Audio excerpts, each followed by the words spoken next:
the name of the Father, and the Son, and the Holy Spirit. Amen. Eternal God, I pray to you for all those you have given me, to love with a special love and with special concern. Let them be illumined by your light. Let all imperfection be taken from them. Set in truth they may work in your garden where you have assigned them to work. I commend to you those whom you have put on my shoulders. You commission me to keep them awake, me who am always sleeping. Wake them up yourself, kind and compassionate Father, so that the eye of their understanding may always be wide awake in you. In the name of the Father, and the Son, and the Holy Spirit. Amen. So this is the video for April the 20th. That should be the Monday after Divine Mercy Sunday. So I hope everything is well. This is a really short chapter, so what I'm going to do is we're just going to read through it, and we'll stop for various vocab words and other things that need to be talked about during the text. So we'll just get through it super quick. Chapter 29, XXIX. Fool, I cried aloud in my vexation. See, we're already in the first word, and we're already in the first sentence. We have a vocabulary word already. We have this word vexation. Vexation as a noun, right, simply means frustration, annoyance, irritation, right? But the verb, right, to frustrate or to annoy is to vex, right? Again, this is another one of these antiquated words, right? It's not used as much anymore, but it's important still to know these words in order to be able to read things from the past. I had unloaded the boat and carried its contents high up on the beach, where I had set about making a camp. There was driftwood, though not much, on the beach, and the side of a coffee tin I had taken from the ghost's larder had given me the idea of a fire. Okay, so there are two terms you might not be aware of. Right from that, we have driftwood. Driftwood is not a kind of wood. It simply means wood drifted onto the beach. So it might have been washed out to sea at some point. It might be lumber that has come off of vessels. Driftwood can be, just branches and sticks, but it also can be timber that has fallen off of a boat. The other expression you saw maybe is a larder. A larder is a pantry, a place for storing food. If you are not familiar with this term larder and what it comes from, it actually comes from, if you didn't know, it comes from the term lard. If you didn't know, right, lard, it's a kind of pig fat used for cooking, right? So basically, you often would cook things in lard. You cook them in fat, right? That's how a lot of things. So because lard can keep, you often have a lot of it. You have it aboard ship, and so you have it basically with which to cook everything else, right? So that's what we're saying. So basically, he's thinking of making a fire, and things he'd taken from the larder gave him the idea. Blithering idiot, I was continuing. Wow, a lot of different words in there. So he uses this phrase, blithering idiot. The idiot part is not so as important, but this idea of him being a blithering idiot, right? The idea of blithering, right, it means total or complete, right?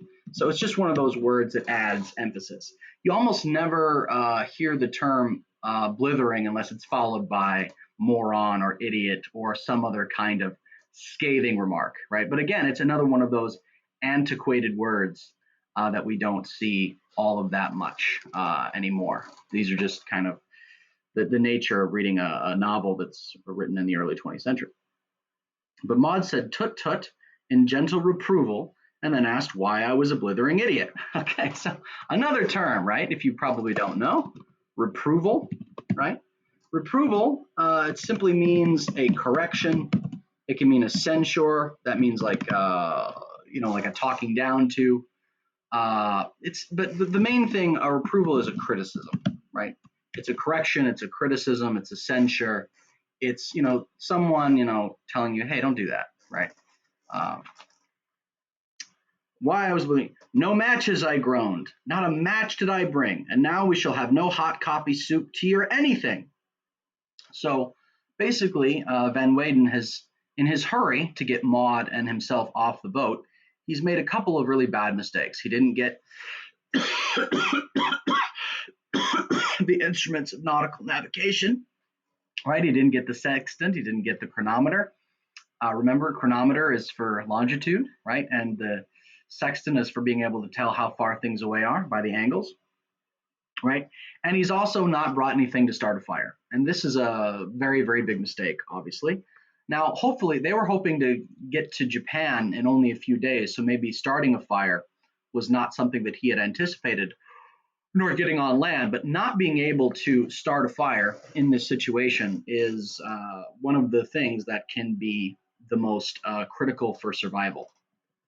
So one thing you should know is Jack London's most famous short story, and it's taught in high schools all around the country, is his famous To Build a Fire. And it's a survival story about a man who is in a situation where he's in the far north, he's in the Alaskan far north, and he has to build a fire, otherwise he's going to die. And I won't ruin it for you, but it is a do or die situation about building a fire.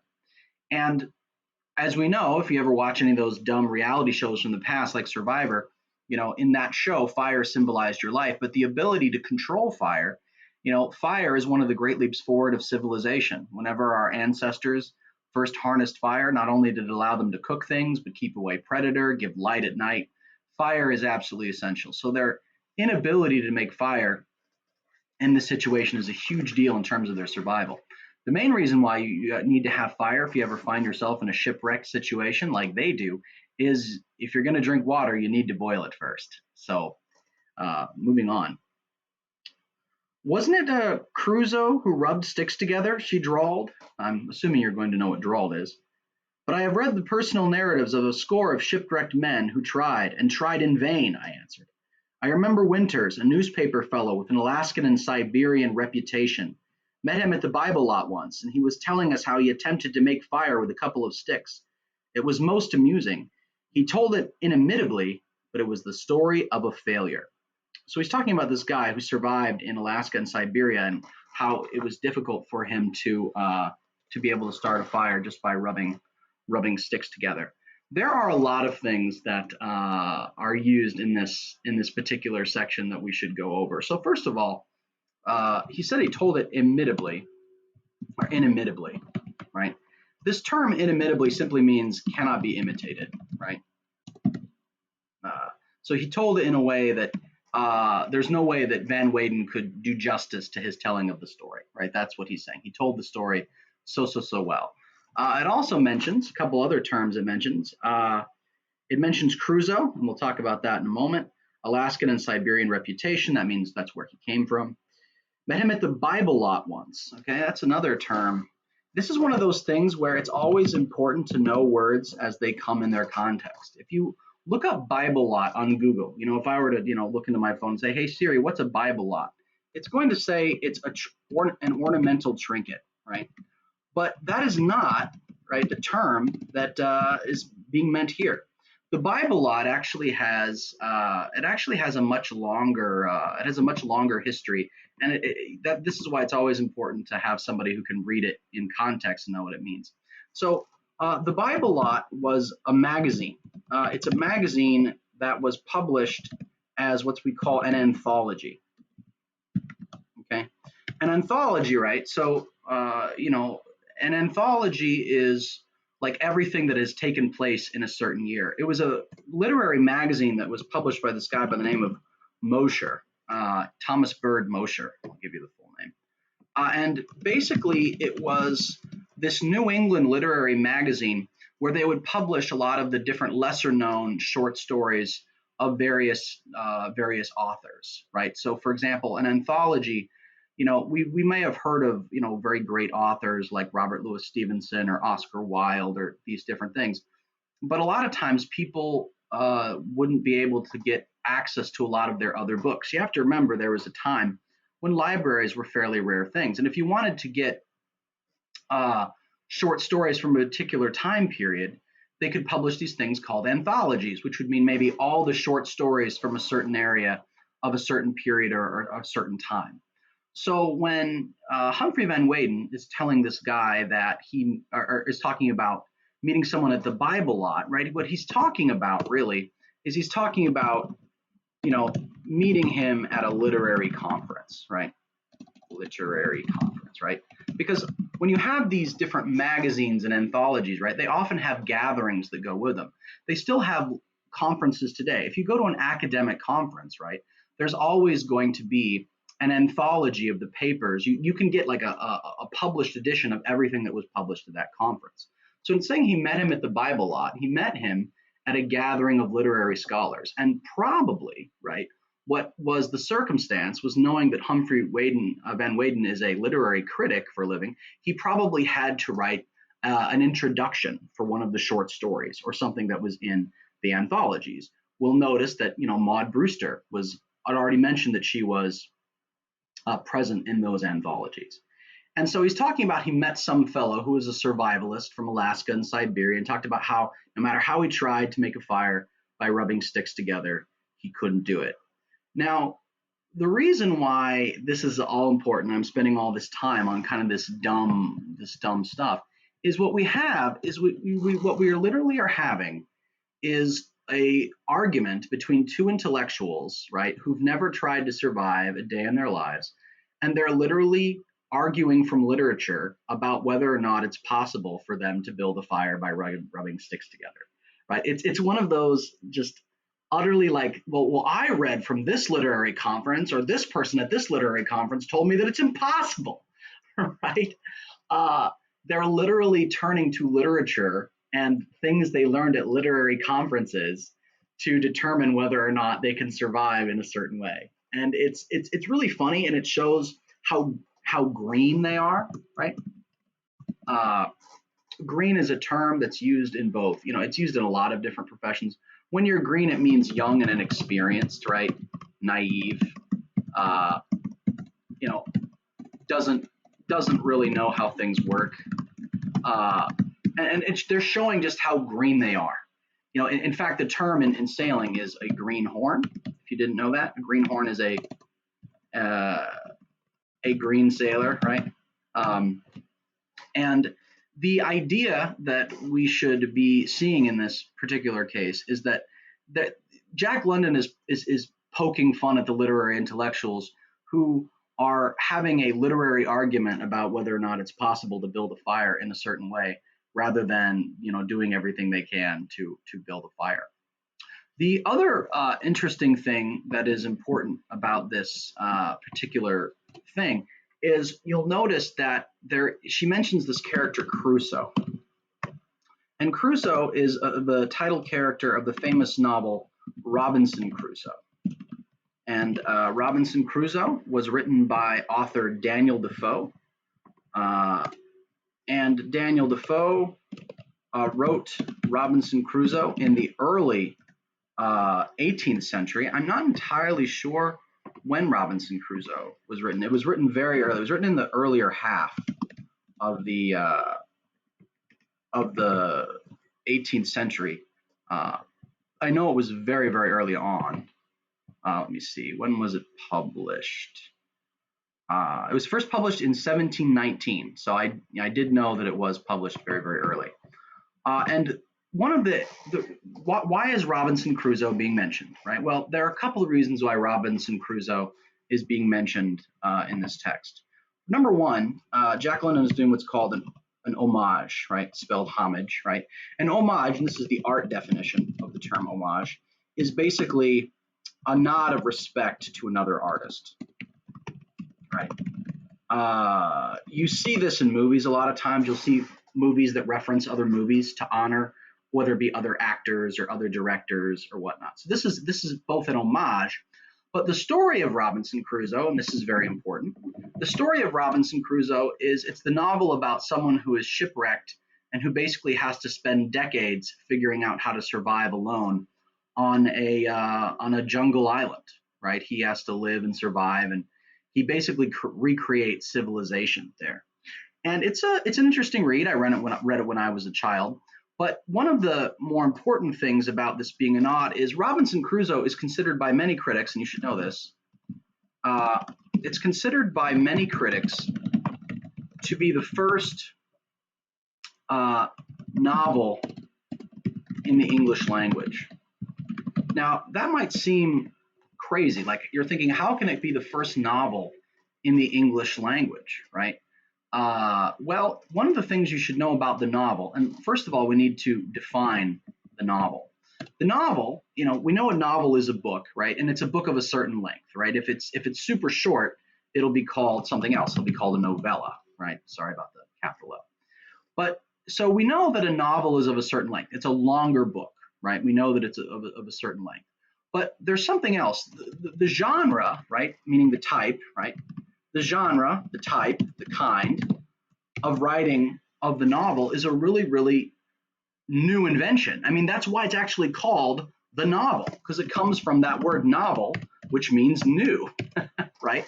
It's a very, very, and the interesting thing is, since the novel has been introduced, it has been the dominant literary form ever since. And what characterized the novel? So it's a longer book. Well, didn't people write longer works before? Well, sure they did. But a lot of the longer works that people wrote earlier, oftentimes they were collections of stories rather than one long story. A lot of the longer works were plays or they were epic poems, like from Dante or Homer. But another interesting thing is that a novel, and what this is what really makes it different, is that a novel is described both by its length, right? So it's not a short story, right? It's also it has to represent character and action.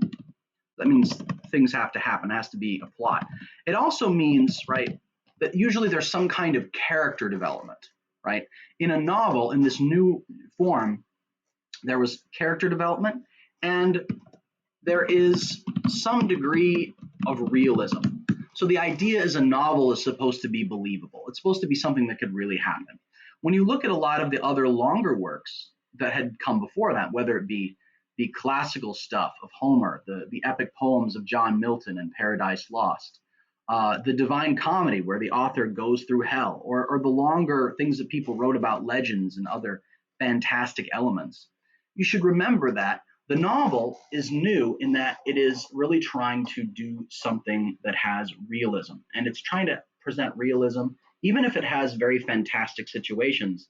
It's trying to say this could take place in the actual world, and that the characters in a novel are supposed to be at least somewhat believable, right?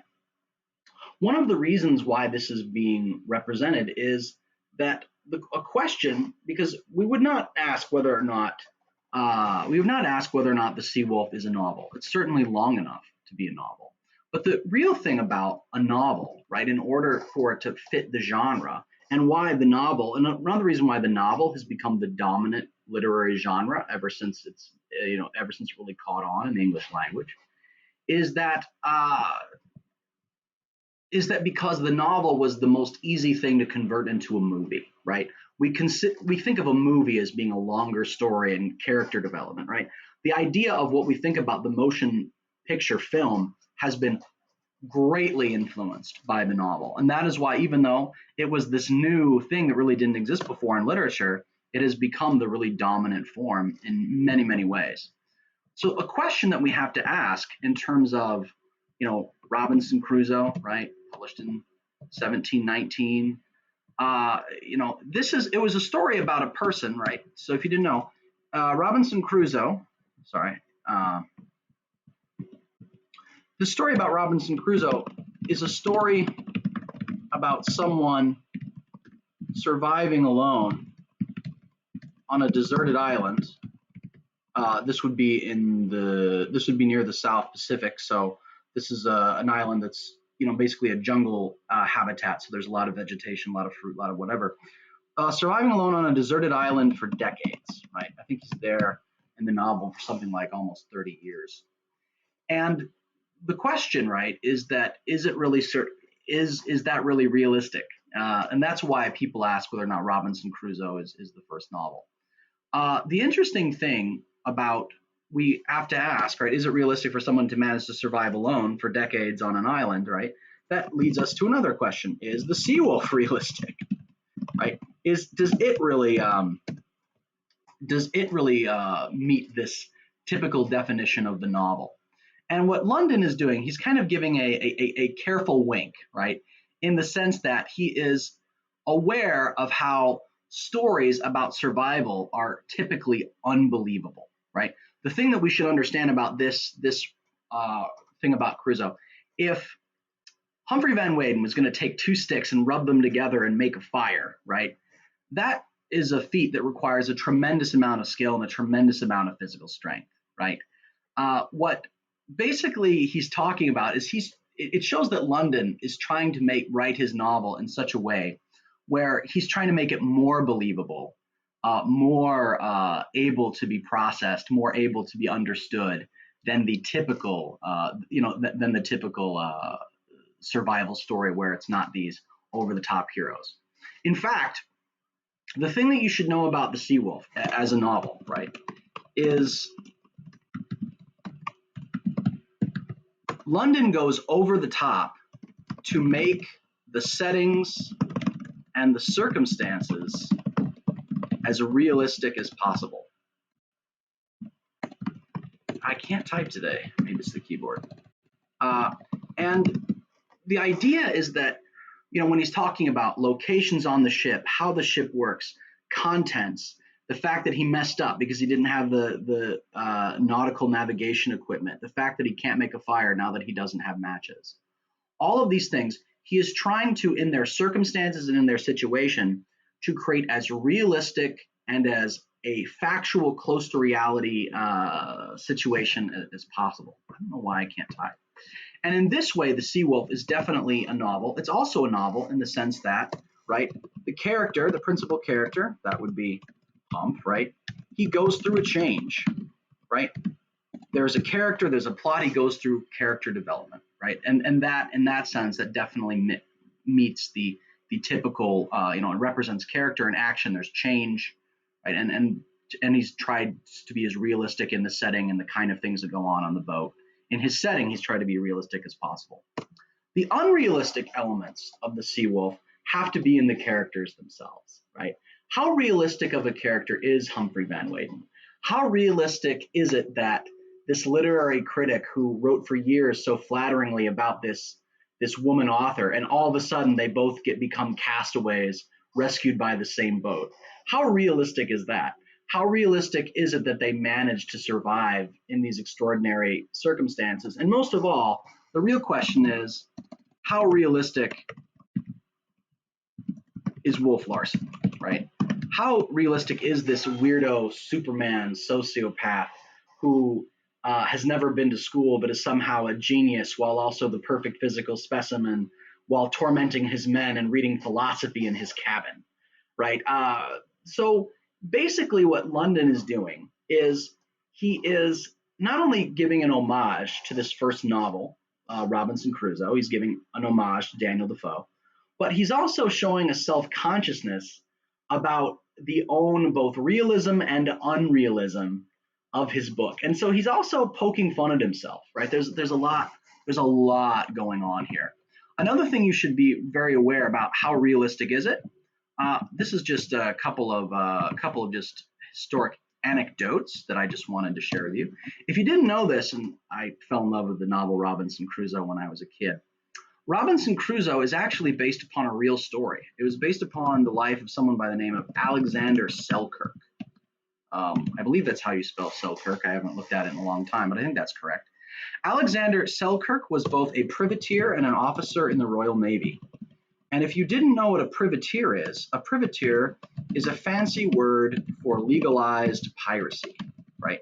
Basically, right, if you didn't know this, there was a time when the Queen of England actually gave licenses for people on boats to go out and rob other boats as long as they were not English boats, as long as they were not boats. So if they were Spanish boats, if they were French boats, if they were Dutch boats, they were basically told that they can be pirates, and as pirates, they would not be pursued by the British Navy, the most powerful navy in the world, as long as they gave the Queen her cut.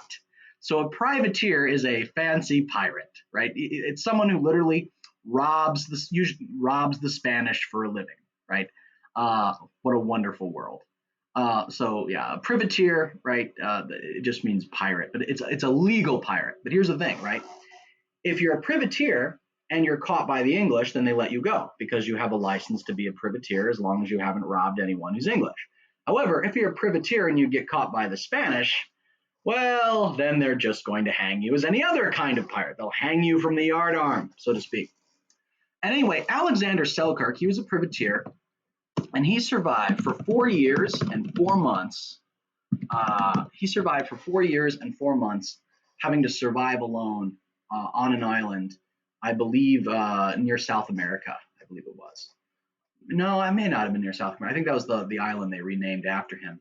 But anyway, it was in a story similar to Robinson Crusoe, Tropical Island. Alexander Selkirk had to figure out how to survive by himself with no company for over 4 years, and managed to survive and thrive actually. And that was the basis for the novel Robinson Crusoe. Why do I mention all of this? Well, the point is that it is possible. It is possible to survive, but it's still largely impossible. And Alexander Selkirk by himself, he was never able to make a fire by rubbing sticks together. Okay, we're gonna continue here. So we're back on the section where he's talking about this person by the name of Winters, the newspaper fellow with Alaskan and Siberian reputation, telling about how he couldn't make a fire by rubbing sticks together. Met him at the Bible lot once, and he was telling us how he attempted to make a fire with a couple of sticks. It was most amusing. He told it imitably, meaning, I can't repeat it, but it was the story of a failure. I remember his conclusion, his black eyes flashing as he said, "Gentlemen, the South Sea Islander may do it. The Malay may do it. But take my word, it's beyond the white man." Wow. Okay, so I think we all know the word for this. The word for this is racism, right? Judging people's abilities based upon their race. But there's something else that's going on here. So here's another term, right? Malay, right, refers to a person from Malaysia, right? But it was often used Malaysia. Is that how? Yeah, I think that's how you spell that. But it was kind of used as a slur for anyone also from the South Seas. But this idea that it's beyond the white man, right? There's a distinction, right? So basically, what is being implied is a Malay or a South Pacific Islander is a primitive, right? And therefore can do primitive things like make fire by rubbing sticks, right? It is beyond the quote unquote civilized white man, right? The idea, the racism that's at work here is that the people who are supposedly closer to nature can do these things that the white man cannot do because he is farther away from nature, right? Well, what is London saying? In this case, I mean, there's clearly some pretty insensitive stuff going on here as far as discussions of race. But in this case, it's one of those kinds of racism that I think we should give London a little bit of a pass on. Now, I want you guys to hear me out here, because what he's actually trying to suggest in this text is that in some ways civilization has gotten too far away from nature, away from their quote unquote primitive roots. And it's not good to call a Malay primitive and to call them uncivilized and to suggest that they're lesser in any way. That is not okay. But what should be understood is that London is actually making a criticism of himself and a criticism of how civilization and the distance from nature makes people weak and inhibits their natural ability to survive. But talking about how something is beyond the white man, right?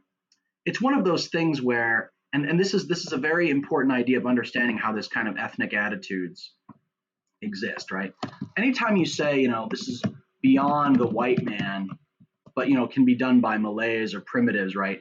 The implication is that the white man does everything else, right? That the world beyond the primitive, once you get out of the jungle, everything else belongs to the white man. And that is the attitude of what we call colonialism, right? And this idea of colonialism, right? How do you spell colonialism? Let's see. Colonialism. There we go.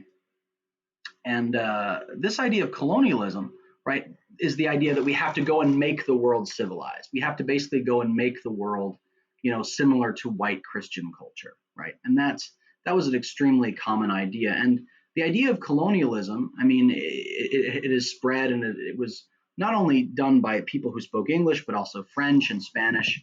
It has been the attitude of the West for centuries. But in this case, what London is trying to get us to talk about is this idea that, this is back to the idea of two intellectuals are arguing on the beach about how they need to be starting a fire while they're completely inept at being able to start a fire. They're having a literary discussion about how to start a fire while being completely unable to start a fire. And so he's poking fun at them. He's basically calling them, over civilized, right? Almost over civilized, basically made weak, by dead men's legs, right? And that's the general idea, because that's actually how the chapter is going to finish, right? And so a lot of this chapter is going to be talking about the utter ineptitude of Humphrey Van Weyden and his ability to survive. And so there are all these references, Robinson Crusoe, right? And Robinson Crusoe, by the way, right, because he successfully survived for decades, according to the story, it's the symbol of how, right, and this is, again, it's how the white man's intelligence can always conquer nature, right? It's one of those, and when I say the white man's intelligence can always conquer nature, I'm talking about the work by Daniel Defoe, right? Obviously, right, this idea of the white man is this absurd colonial idea where it was assumed that intelligence and civilization was somehow based on race, which we know is absolutely, totally backwards. If you go back, to a lot of the caliphates, even in the time after Christ, a lot of the Muslim civilizations, scientifically, artistically, literarily, were actually far ahead of the Christians. You got to remember, the Christians went through a dark age while Muslim culture was flourishing, and a lot of the caliphates, were still preserving a lot of the Greco-Roman world. So just understand that when I talk about the white man, right, please understand that any arrogance that the English particularly have had, and were the heirs to the English in America. When I talk about the white man's intelligence, I'm talking about this concept of the white man, the civilized man, and somehow associating civilization with whiteness. That's all racism. But I'm talking about this mode of thought, right? And so what London is doing in this situation is he's actually going to spend quite a bit of time making fun of that. And that's what's really going to be enjoyable, because almost everything Humphrey is going to do is going to fail, and it's going to destroy the myth of Robinson Crusoe, destroy the myth of how an intellectual can figure out how to survive in the wilderness, and just show how utterly inept he is. And that's going to be a recurring theme throughout not only this chapter but also chapter 30. Oh, well, we've managed so far without it, she said cheerfully. So we've managed without fire, managed without coffee. There's no reason why we cannot still manage without it. But think of the coffee, I cried. It's good coffee, too, I know. I took it from Larson's private stores. And look at that good wood. I confess, I wanted that coffee badly. And I learned, not long afterwards, that the berry was likewise a little weakness of Maud's. When it refers to the berry, it's referring to the coffee bean, right? It's referring to the lower coffee. Little weakness of Maud's. Besides, we had been so long on a cold diet that we were numb inside as well as out. Anything warm would have been most gratifying. But I complained no more, and set about making a tent of the sail for Maud. I had looked upon it as a simple task, what of the oars, mast, boom, and sprit, to say nothing of plenty of lines of ropes, if you remember. But as I was without experience, and as every detail was an experiment, and every successful detail an invention, the day was well gone before her shelter was an accomplished fact. And then, that night it rained, and she was flooded out and driven back into the boat. So basically, his tent is an utter failure, right? And so here's what we need to understand, right? One of the things that is the triumph of civilization, right? The triumph of civilization and writing, particularly, is that every generation does not have to reinvent the wheel. The whole point of writing, so what we talked about earlier in the text is that Humphrey versus Wolff is rationalism versus empiricism, right?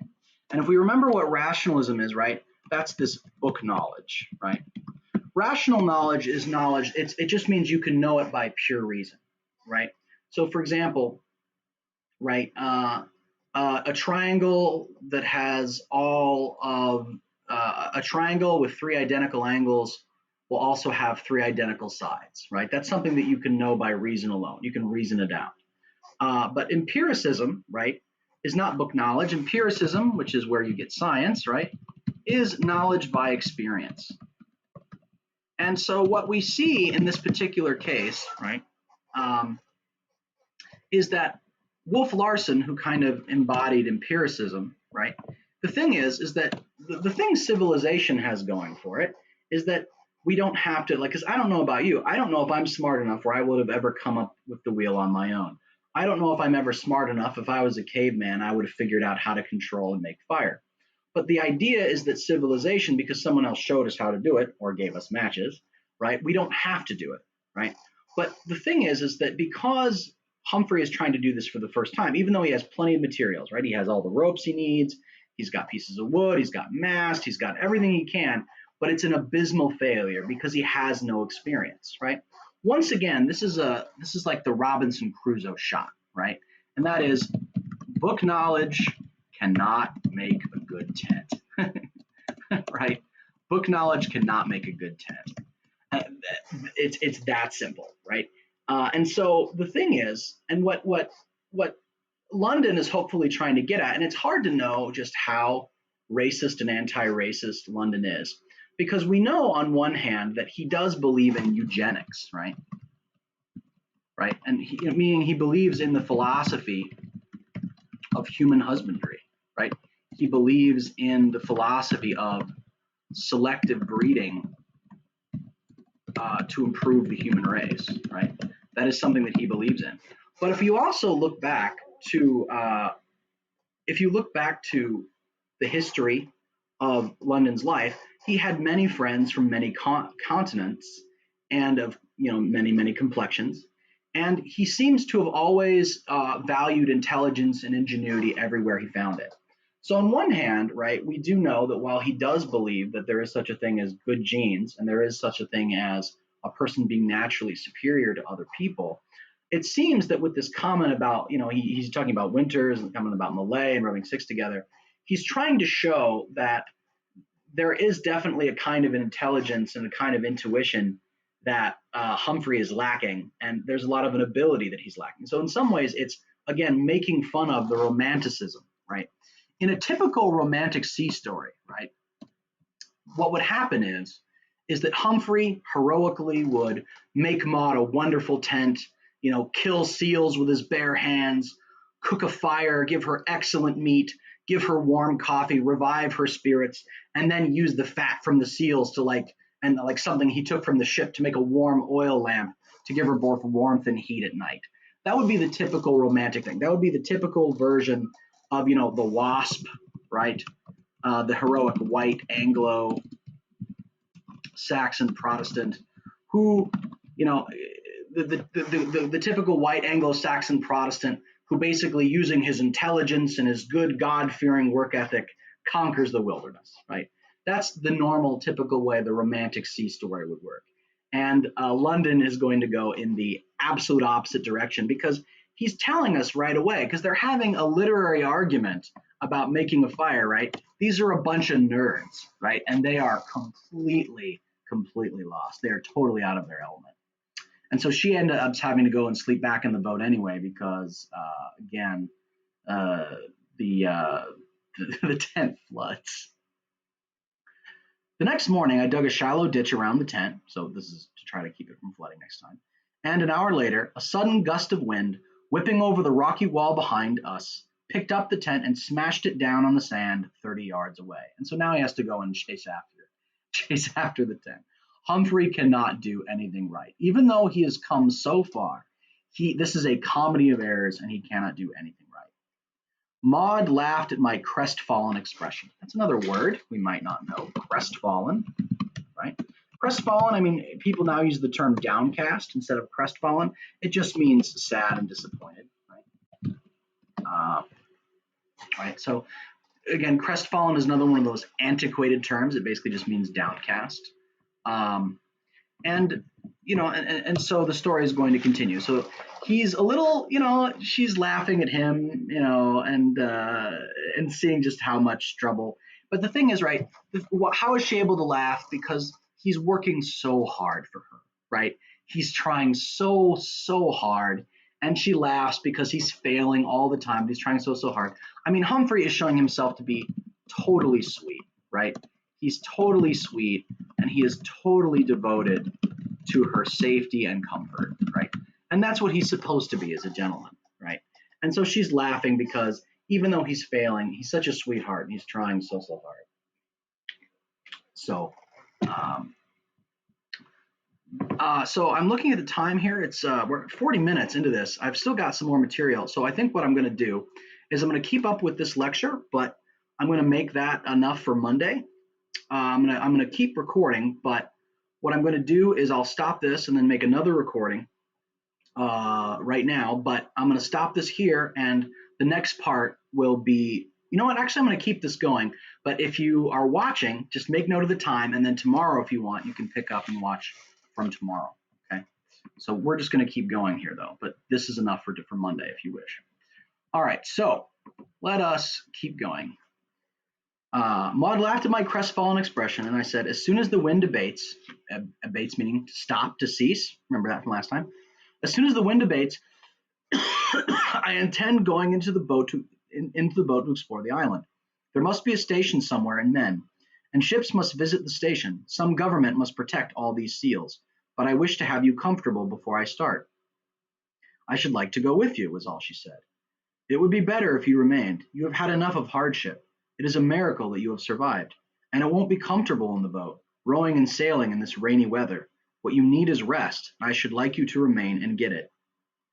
Something suspiciously akin to moistness dimmed her beautiful eyes before she dropped them and partly turned away her head. I should prefer going with you, she said in a low voice, in which there was just a hint of appeal.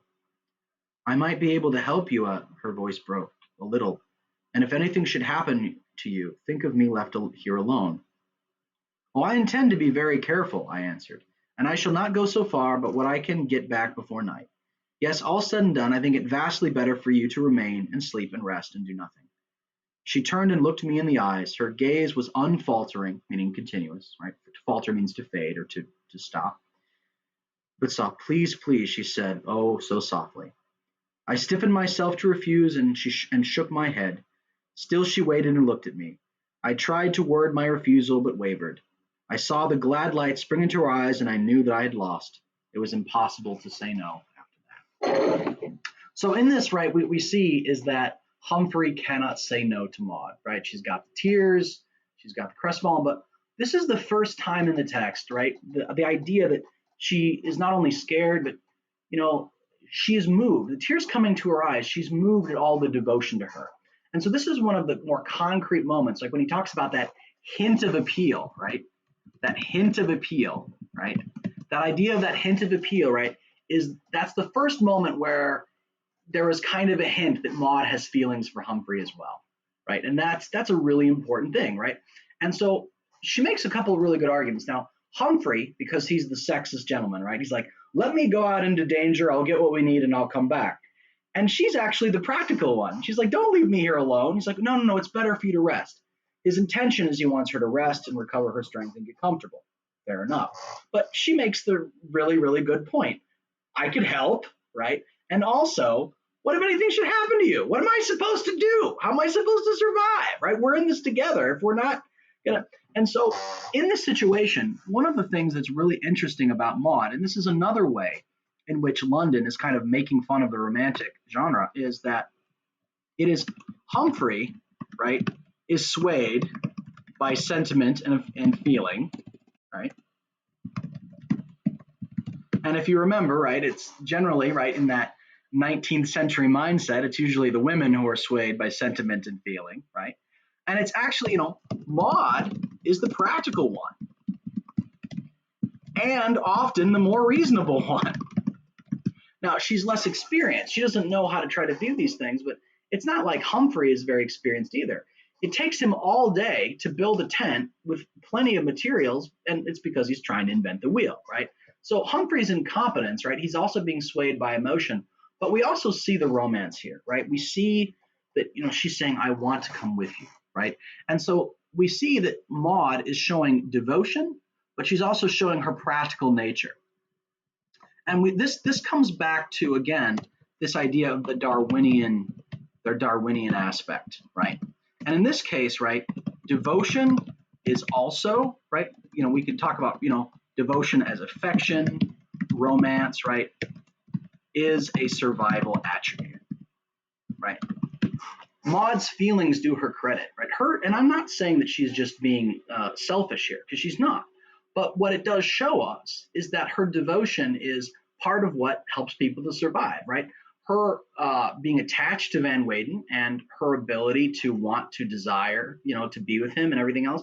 This is showing her strength and her showing her willingness to participate in everything that they need to do to survive. And so what we see, right, in this story of romance, it's not only a story of just traditional romance, it's showing that romance is just a part of how human beings have evolved and how human beings have become dominant animals, right? This is not just about, the typical romance idea. The wind died down in the afternoon, and we are prepared to start the following morning because Humphrey cannot say no to Maud, and she's going to win every argument. There was no way of penetrating the island from our cove, for the walls arose perpendicularly from the beach, and on either side of the cove rose from deep water. Morning broke dull and gray, but calm, and I was awake early, and I had the boat in readiness. Fool! Imbecile! Yahoo! I shouted when I thought it was meet to rouse Maud. But this time I shouted in merriment, and I danced about the beach bareheaded in mock despair. So he's calling himself fool, imbecile Yahoo, because he just had a realization. Her head appeared under the flap of the sail. What now? She asked sleepily. It's funny. I tried to make myself yawn to do the what now the way she did, and then I made myself actually yawn by trying to fake yawn. What? Oh my gosh, now I'm caught. Oh, now I'm stuck in it. 1 second.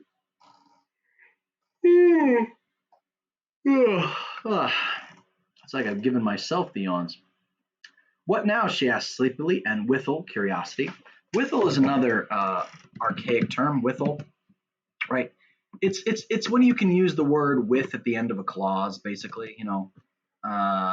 Here's some water to cool your hot spirits withal or something, right? It's just an old. So in this case, it just means with. It's an archaic with. Coffee, I cried. What do you say to a cup of coffee? Hot coffee, piping hot. Piping hot, right? The term piping hot, right? Because people used to smoke in pipes, right? So fire pipes, piping hot. My, she murmured, you startled me and you are cruel. Here I have been composing my soul to do without it, meaning doing without coffee, doing without caffeine. And here are vexing me with your vain suggestions. In this case, vain means useless, right? Your vain suggestions mean there's nothing that's going to be accomplished here. Why are you suggesting something that there's no way it can happen? That's like suggesting that we grow wings and fly off the island. There's no purpose to that. Watch me, I said. From under the clefts of the rocks, cleft is another word for gap, right? It's usually often used when we're talking about rock formation, but it just means gap. From under the clefts of the rocks, I gathered a few dry sticks and chips. These I whittled into shavings or split into kindling. From my notebook, I tore out a page, and from the ammunition box took a shotgun shell. Removing the wads from the latter, meaning from the shotgun shell, with my knife, I emptied the powder on a flat rock. You see, the reason why he calls himself an imbecile is if you really wanted to start a fire, you had gunpowder, moron, right? Here's the thing, right? After they had this argument, right, about whether or not they could start a fire by rubbing sticks together, these literary nerds, right, talking about whether or not it's possible to start a fire by rubbing sticks together like a literary character, right?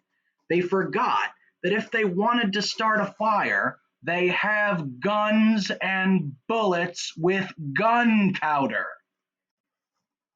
So this is the typical romanticized version of how, the intellectuals and the civilized people so easily conquer the world. Removing the wads from the ladder with my knife, I emptied the powder on a flat rock. Next, I pried the primer or cap from the shell and laid it on the rock in the midst of the scattered powder. Now, when I first read this, I thought he was going to blow his hand off, because what he's about to do, the way he's about to try to ignite this, is not a very good idea. Maud still watched from the tent. That's probably the wise decision. We see Maud as the smart one, saying, maybe I should get behind this before he tries to make this miniature explosion in order to start a fire so we can have morning coffee. Holding the paper with my left hand, I smashed down and pounded the cap with a rock held in my right. There was a puff of white smoke, a burst of flame, and the rough edge of the paper was alight. Maud clapped her hands gleefully. Prometheus! She cried. Okay, Prometheus, this is them being super literary nerds again. Prometheus was a Titan. That's the generation of gods before the Olympians. They're the brothers of Kronos, right? And Prometheus was the god who gave fire to mortals. So he's often referred to as the god of fire, right? He's not actually the god of fire, but he's the one who gave fire to the mortals and was punished by the gods for daring to give human beings fire. It's also thought about like fire is sometimes symbolic of knowledge, right? So in this case, right, the idea, so she's calling him Prometheus, right? And it's another classical thing because they're literary nerds and they like doing that. But it's a compliment also, right? It's a compliment using that classical image, but it's also showing that, even though he's not a survivalist, right, because he was able to use his brain, his knowledge, right, to which Promethean fire is the symbol, right? So she's also complimenting his intelligence. That's kind of the other thing. But I was too occupied to acknowledge her delight. The man's working. The feeble flame must be cherished tenderly if we're to gather strength and live. I fed it shaving by shaving and sliver by sliver, till at last it was snapping and crackling as it laid hold of the smaller chips and sticks. To be cast away on an island had not entered into my calculations, so we were without a kettle or cooking utensils of any sort, but I made shift with the tin used for bailing the boat, and later as we consumed our supply of canned goods, we accumulated quite an imposing array of cooking vessels. So basically, instead of throwing away the cans, which would make no sense, they just use them for the cooking. Makes perfect sense. I boiled the water, but it was Maud who made the coffee, and how good it was. My contribution was canned beef fried with crumbled sea biscuit and water. That sounds terrible. The breakfast was a success, and we sat about the fire much longer than enterprising explorers should have done, sipping the hot black coffee and talking over our situation. Once again, London is basically making fun of them being great ones. So, good, they made a fire, great. Now there's 10,000 other things they need to do if they want to survive the situation. But now what they really want to do is, we'll just pretend this is coffee. Now they just want to sit back and enjoy their morning coffee, And again, right, more than they should have. Again, they just can't. Civilization are the chains that are holding them back, and likely the thing that will get them both killed, because they don't have the proper sense of urgency that they need to have, right? I mean, I think had London not wanted to, make his publishers angry, he might have just let them die on this island with how silly they're being, because they want to spend their time talking when they really need to be working and doing like 10 million different things because they gotta survive. I was confident that we should find a station in some one of the coves, for I knew that the rookeries of Bering Sea were thus guarded. But Maud advanced the theory, to prepare me for disappointment, I do believe, if disappointment were to come, that we had discovered an unknown rookery. She was in very good spirits, however, and made quite merry in accepting our plight as a grave one. So she's saying, it's possible that this is an undiscovered island. She's trying to prepare Humphrey. Once again, we see that Maud is actually the practical one in this situation, right? Again, this is contrary to the typical romantic theme. Maud is the practical one, And she's the one who says, "You're right. Maybe there are people around. A few miles away, but maybe there aren't, and maybe we should prepare ourselves for the idea, right? That maybe we're going to have to figure out how to survive here. What do we do if we need to figure out how to survive here, or maybe we need to leave, right?" But Humphrey is just assuming that there are people around. Humphrey's reasoning for thinking that there are probably going to be people around has to do with economics, right? And the economics of the situation is simple, right? There are 2,000 plus seals on this island. That's one of the things he described when he describes the island at a later date. And one of the things he's saying is there's just so much wealth here. There's so much natural resources, right? He's going to assume that there are ships around to guard the resources from poachers, right? That is his logic, right? And he's basically thinking there's simply too much money here for there not to be humans around protecting it, right? And that's really sound reasoning, right? But the thing is, and here's why Maud is the practical one and Humphrey isn't the practical one, and why Maud once again is showing that she's the one maybe thinking this through a little better. Because he's applying that narrow knowledge he has of the Bering Sea, right, near where they are. But this is one of those situations that brings to mind a quote, "A little bit of knowledge is a dangerous thing," right? Humphrey, based upon his limited knowledge of the Bering Sea, right, similar to when they were arguing about books and starting fire with the sticks, is that, well, surely, in the Bering Sea, they guard these places that are wealthy, to get seals. So, there are seals here, therefore, it must be guarded, right? But there's one hole in all of that logic. And the hole in that logic is Humphrey's assuming that they're on a discovered island, right? No one is going to protect the wealth of the island if people don't know that the island is there. People needing to protect the seals and the resources there are assumed that those resources have been discovered in the first place, right? The assumption of the rational, civilized person, right, is that everything has been discovered already.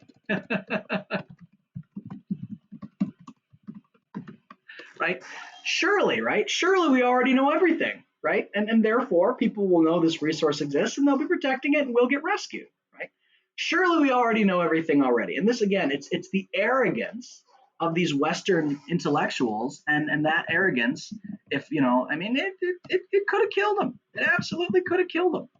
And so Maud's the one who goes, yeah, but what if, because because she understands that all of Humphrey's logic is based upon a single assumption, right? That this island is known, right? And the thing is, she's like, well, what justification do you have that this is known? And that is the key to why she oftentimes is the one who might be not only more intelligent, but the one who has a much more realistic view of the situation. He says, I was confident we should find a station. If you are right, I said, then we must prepare to winter here. Our food will not last, but there are the seals. They will go on the way in the fall, so I must soon begin to lay in a supply of meat. There will be huts to build and driftwood to gather. Also, we shall have to try out seal fat for lighting purposes. Altogether, we'll have our hands full if we find the island uninhabited, which we shall not, I know. So he's saying there's no way it could be uninhabited. But she was right. We sailed with a beam wind along the shore, searching the coves with our glasses, right, meaning the spy glasses, and landing occasionally without finding a sign of human life. Yet we learned that we were not the first who had landed on Endeavour Island. That's what they named it. High up on the beach of the second cove from ours, we discovered the splintered wreck of a boat, a sealer's boat, for the rowlocks were bound in sennit. A gun rack was on the starboard side of the bow, and in white letters was faintly visible Gazelle No. 2. The boat had lain there for a long time, for it was half filled with sand, and the splintered wood had that weather-worn appearance due to long exposure to the elements. In the stern sheets I found a rusty 10-gauge shotgun and a sailor's knife broken short across and so rusted as to be almost unrecognizable. They got away, I said cheerfully, but I felt a sinking at the heart and seemed to divine a presence of bleached bones somewhere on that beach. Okay, so a couple terms you might not be aware of. It talked about the rowlocks, right? The The rowlocks are just the things that lock the oar in place, right?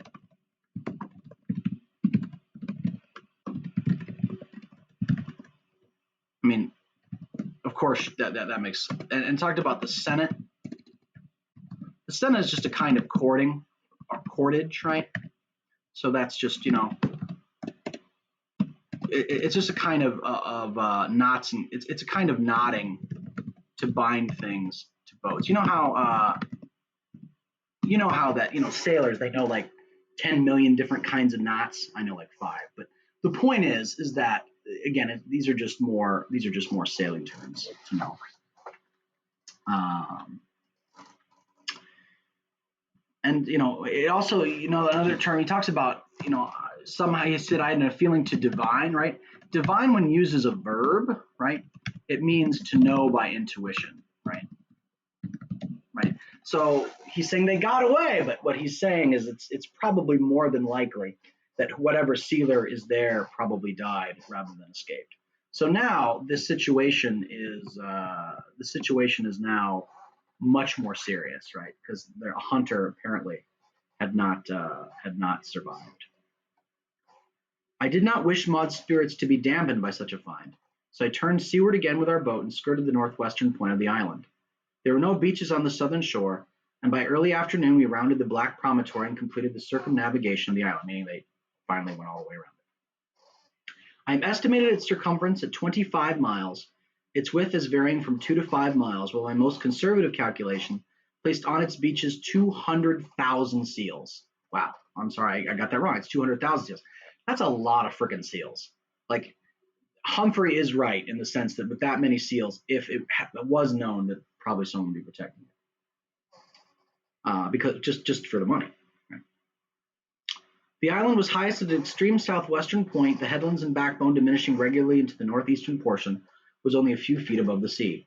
With the exception of our little cove, the other beaches sloped gently back for a distance of half a mile or so, into what I might call rocky meadows, with here and there patches of moss and tundra grass.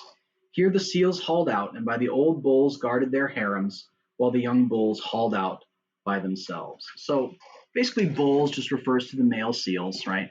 And he also uses this term harems, right? And harem refers to the group of females with the males in terms of the seals. But as a classical term, harem is a house. So if you went to the East in ancient times, you have these rulers called sultans, right? The sultan would be like the Arab king or the Oriental king. And the harem was a house for wives, children, and concubines. And when I say wives, children, and concubines, it would be the children of the wives and the concubines. Right? So basically, it's the house where you keep all of your women together, right? So I don't know why they decided to use the term harem for describing the female seals who were ruled by like one bull male seal, but that's what they decided to do. This brief description is all that Endeavor Island merits. Damp and soggy where it was not sharp and rocky, buffeted by storm winds and lashed by the sea, with the air continually a-tremble with the bellowing of 200,000 amphibians, it was a melancholy and miserable sojourning place. Sojourning, right? That's another interesting word. Sojourning is a place where you stay but don't live, a place where you visit. So, I mean, a lot of people, if you sojourn there, that might mean you vacation there. But basically, he's talking about this is like the most miserable place ever. Maud, who had prepared me for disappointment, who had been sprightly and vivacious all day, broke down as we landed in our little cove. She strove bravely to hide it from me, but while I was kindling another fire, I knew she was stifling and holding in her sobs in the blankets under the sail tent. It was my turn to be cheerful, and I played the part to the best of my ability, and with such success that I brought the laughter back into her dear eyes and song on her lips. For she sang to me before she went to an early bed. It was the first time I had heard her sing, and I lay by the fire, listening and transported, for she was nothing if not an artist in everything she did, and her voice, though not strong, was wonderfully sweet and expressive. I still slept in the boat, right? So they're not sleeping in the same place because he's a gentleman and she's a lady. And I lay awake long that night, gazing up at the first stars, and I had seen in many nights, pondering the situation, right? So the other thing, when he said talking about seeing the stars, it's that he doesn't get to sleep under the shelter, right? He because he's a gentleman, even though he's a lot more cold, not sleeping in the shelter, right? The whole point is that like she gets the shelter, she's the lady. Responsibility of this new sort was a thing to me. Wolf Larsen had been quite right. I had stood on my father's legs. My lawyers and agents had taken care of my money for me. I had no responsibilities at all. Then on the Ghost, I had learned to be responsible for myself. And now, for the first time in my life, I found myself responsible for someone else. And it was required of me. This should be the gravest of responsibilities, for she was the one woman in the world, the one small woman, as I loved to think of her. And that's the end of chapter 29. We see in this chapter, we see a lot of things, a lot of different things going on. But one of the things that we should know is that Humphrey is really struggling to survive. His guesses have been off. He's not doing so great. I mean, he's doing okay. He's doing his best. You know, he's crestfallen. She's laughing at how sweet and how much he's trying. But things are not necessarily looking good for them right now. And in the long term, it's not looking up. In fact, Maud is the one who seemingly is more practical, and yet he understands. Like his whole life, he hadn't had to stand on his own legs, but now that someone else relies upon him, it's all the more critical that he is able to stand on his own legs because it's not just about him anymore, right? It is about the fact that someone else is relying on him, and if he cannot help them survive, they won't make it. That's the general idea. And that's the drama, and that's where the tension and the romance comes into the story. Because if you remember, right, when we talk about romance in the story, right, the reason why, in these sea stories, you have these survival situations, right? Survival situations, right, create drama and tension. Intense situations create dependence and intimacy, right? And that's the idea, right? And so that is where now Humphrey Van Weyden finds himself. We've seen some of the sensibilities of Maud more than before, right? We see her tear up at the thought of him going. We see her trying to hide the fact that she's crying. She's still trying to be strong and put a brave face on. We notice in this case that with Maud always wanting to help, she is not just going to be confined to the role of the woman, and she's not just going to be confined to not putting her own intelligence to work and her own things to work. One of the things that's going to happen later on in the text as we read is Maud is going to be the one who's a little bit more adaptable even than Humphrey is. And it's really funny. It's really funny how, you have the image of Robinson Crusoe, the white man conquering the wilderness. And then you have Humphrey Van Weyden, who probably would be utterly lost if Maud was not there to keep him on task and also to be more intelligent. They're going to have to kill some seals with their hands in upcoming chapters, and Humphrey is going to be terrible at it, and Maud is going to be great at it. I mean, she's going to be the one who's going to be better at clubbing seals than he is, and he's going to be kind of a wimp about it. She's not, and that's what's also really cool about this section of the book. I did say that Wolf Larsen is coming back, and he will, and he hasn't come back yet, but he will, I promise. And it's really good stuff. But one of the things that we should, just to recap, is that this early mention of Robinson Crusoe, these two literary nerds arguing about how to build a fire on the beach, it's all coming back to this idea of survival and the idea of how book knowledge cannot build a tent, right? And the difficulty that they are having.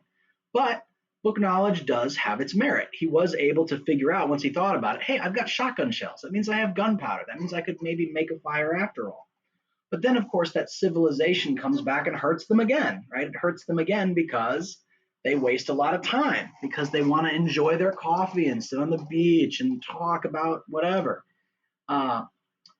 Humphrey's very intelligent when he's saying, look at all these seals, 200,000 seals. There's all sorts of seal wealth here. And so the governments, whoever owns this island, whoever waters this is in, they're going to be humans around because they're going to be stations guarding the wealth away from poachers, away from pirates. And again, that would be a really, really logical idea, a really, really good idea But it's all dependent on the assumption, the false assumption, as it turns out, that they're on a discovered island, which is why Maud is trying to prepare them for disappointment. She's like, you don't know. You don't know that this island is in fact a discovered island.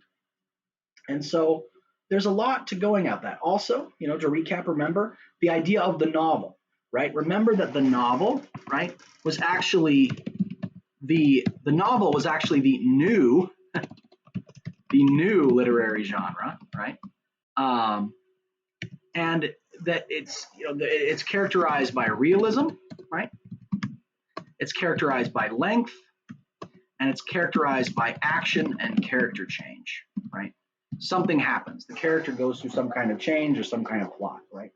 And again, what we see in this is that we know that there are some aspects of these characters that aren't very realistic, but there are certain aspects of the plot, like the art critic and the artist, somehow meeting by chance, on the boat, that's not very realistic.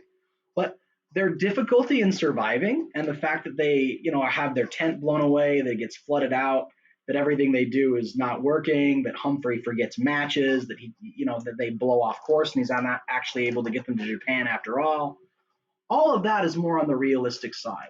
But the question about how realistic is it for these two literary nerds to survive on this undiscovered island out in the middle of the North in the Bering Sea? What is the realism of that? And their failure is Jack London attempting to try to make it more realistic, to try to make it more close to what is actually going to be happening in real life. So anyway, that's all what we have for this. So this lecture, which went a little longer than I guess I'll make this for both Monday and Tuesday. I'm going to post it all as one video, but this will be the content for both Monday and Tuesday. In the meantime, Jesus loves you and so do I. And I hope you guys are making it. I know that yesterday the governor announced that that school was not going to be open the rest of this academic year. I was very disappointed by that, but I'm determined to try to make the best of it. So this lecture will be good for both Monday and Tuesday, and there will be, of course, a lecture for Chapter 30 available on Wednesday for Thursday, because of course you don't actually have to watch it on Wednesday because you'll have Zoom with me because my lungs are a little better and I'm still not teaching standing up yet, but I'm doing a little bit better. Anyway, Jesus loves you, so do I, guys, and